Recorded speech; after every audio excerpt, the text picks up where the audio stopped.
اس وقت کے حالات میں اکثر لوگوں کی زبان سے، میں بہت احتیاط سے کر رہا ہوں، اکثر لوگوں کی زبان سے ایسی باتیں سن کر جن میں سوائے شک کے، خوف کے، ڈر کے، پریشانی کے، اعتراض تنقید کے کوئی اور بات ہی نہیں سامنے آتی۔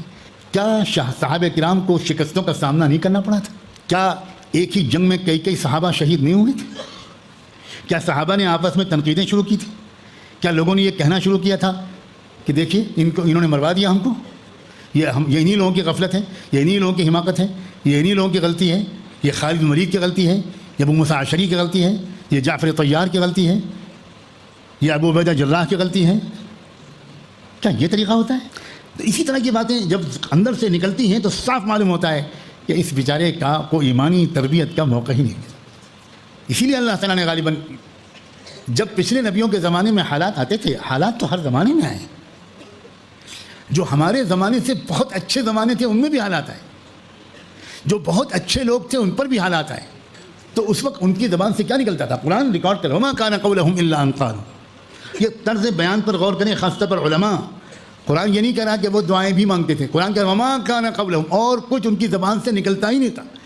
سوائے اس کے کہ ربنا اغفر لنا ذنوبنا واسرافنا فی امرنا۔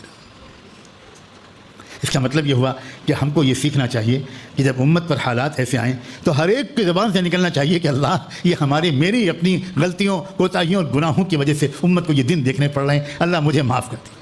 یہ میرا بخل ہے، یہ میری شہوت پرستی ہے، یہ میری معصیتیں ہیں، یہ میری بدکاریاں اور بد نظریاں ہیں، یہ میرے بد اخلاقیاں ہیں، یہ میرے معاصی ہیں، یہ میرا کنجوسی ہے، یہ میں نے اپنا وقت اور مال بہت غلط جگہ پر خرچ کیا، اس کی وجہ سے آج یہ حالات دیکھنے پڑ رہے ہیں، اللہ مجھے معاف کر دیجیے۔ اس کے بجائے انسان اپنے مخلص ترین قائدین کی آبرو ریزی کرتا رہے۔ یہ تو میں سچ کہتا ہوں کہ امت مسلمہ کی مخلصانہ خدمت کرنا اور بدترین دشمنوں سے مقابلہ کرنا امت مسلمہ کی جان، مال، عزت و آبرو اور ایمان کو بچانے کے لیے یہ کوئی کھیل نہیں ہے۔ اس لیے کہ اس امت کے اندر سے اپنے محسن لوگوں کا احسان ماننے کا مزاج نکل چکا ہے۔ مجھے صاف کہنے دو کہ مسلمانوں سے بڑھ کر اپنے محسنوں کے خون کے آنسو رلانے والی کوئی قوم میرے علم میں اس وقت روئے زمین پر نہیں ہے۔ اور اسی لیے صرف وہ شخص زندگی بھر اس قوم کی مخلصانہ خدمت کر سکتا ہے جو صرف اپنی مغفرت اور رضا الہی کی نیت رکھے، جس کو کسی طرف سے شکریہ اور داد و تحسین کی ذرا بھی امید نہ ہو، صرف وہ کر سکتا ہے۔ مجھے یاد آتی ہے وہ بات کہ جب میں اپنی طالب علمانہ زندگی کو مکمل کر کے مدینہ منورہ سے واپس آیا، رسمی طالب علمی کی زندگی، ورنہ تو ہم زندگی کے آخری سانس تک طالب علم ہی رہتے ہیں، لیکن جو ایک رسمی طالب علمی ہوتی ہے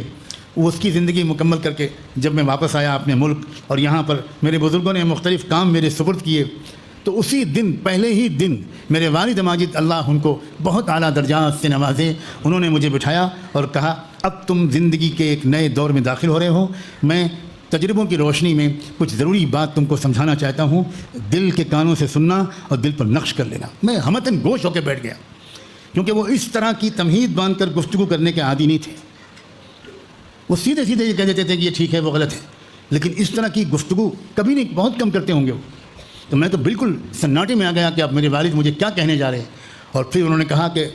اچھی طرح سمجھ لو، تم اس قوم کی تربیت خدمت کے لیے میدان میں اتر رہے ہو جس قوم کی طرف سے تم کو سوائے تنقیدوں کے، سوائے ہمت شکنیوں کے کچھ نہیں ملنے والا۔ یہ قوم تم کو خون کے آنسو رلائے گی، تم اس قوم کی خاطر اپنے بچوں کو جھونک دو گے، اپنی صحت اور جان کو خطرے میں ڈال دو گے، سب کچھ لٹا دو گے، تب بھی یہ قوم تمہیں بخشے گی نہیں۔ اس لیے پہلے دن سے اپنی نیت کو خالص کر لو، صرف اللہ کی طرف دیکھنا، قوم کی طرف سے مت دیکھنا، بالکل مت دیکھنا۔ اگر تم نے آخرت اور اپنی مغفرت کی نیت کر کے کام کیا تب تو تم کام کے میدان میں جمے رہو گے، ورنہ کچھ دن کے بعد بھاگ کھڑے ہو۔